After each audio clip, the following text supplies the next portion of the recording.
আমার শিক্ষার্থী বন্ধুরা, আজকে আমি তোমাদের এই ভিডিওতে দেখাবো। দেখো, এই যে জবা গাছ আমাদের পাতার, তোমরা যে জীবনবিজ্ঞান বইয়ে পড়েছিলে সমান্তরাল শিরাবিন্যাস আর জালিকাকার শিরাবিন্যাস, তো সেই দুই প্রকার শিরাবিন্যাস। দেখ, আমি এই যে জবার ডালের অংশটা কিছুটা নিয়ে নিলাম, তোমাদের দেখাবো এবার জালিকাকার শিরাবিন্যাস কি এবং পাতার বিভিন্ন অংশগুলি। চলো আমরা দেখে নিই।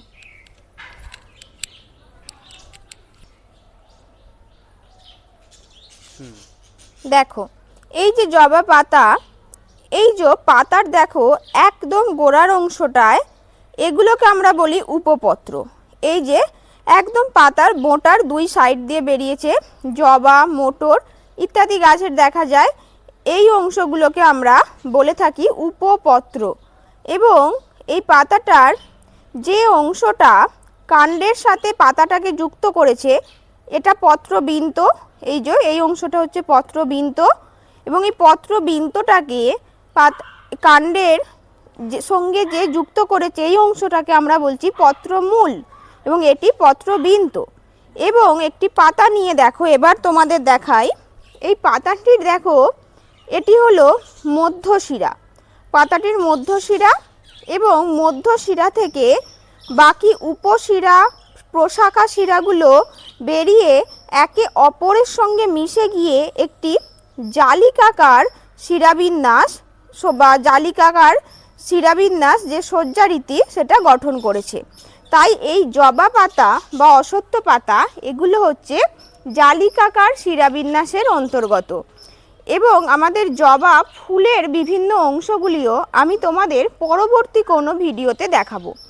এই সমগ্র পাতাটির অংশটিকে বলা হয় পত্রফলক, এবং মাঝখানেরটিকে অংশটিকে বলছি আমরা মধ্যশিরা। এছাড়া তোমরা আরেকটি আমি পাতা দেখাবো যেটি তোমাদেরকে সমান্তরাল শিরাবিন্যাস বুঝতে সুবিধা হবে। এবং আরেকটি অবশ্যই গুরুত্বপূর্ণ পয়েন্ট মনে রাখবে, সাধারণত দ্বিবীজপত্রী উদ্ভিদের আমরা এই জালিকাকার শিরাবিন্যাস দেখতে পাই, যেমন জবা, অশ্বত্থ ইত্যাদি গাছ। এবার চলো আমরা সমান্তরাল শিরাবিন্যাস যুক্ত পাতার গঠন দেখে নিই। দেখো, আমরা আগে দেখলাম জালিকাকার শিরাবিন্যাস, এবার আমরা দেখব সমান্তরাল শিরাবিন্যাস।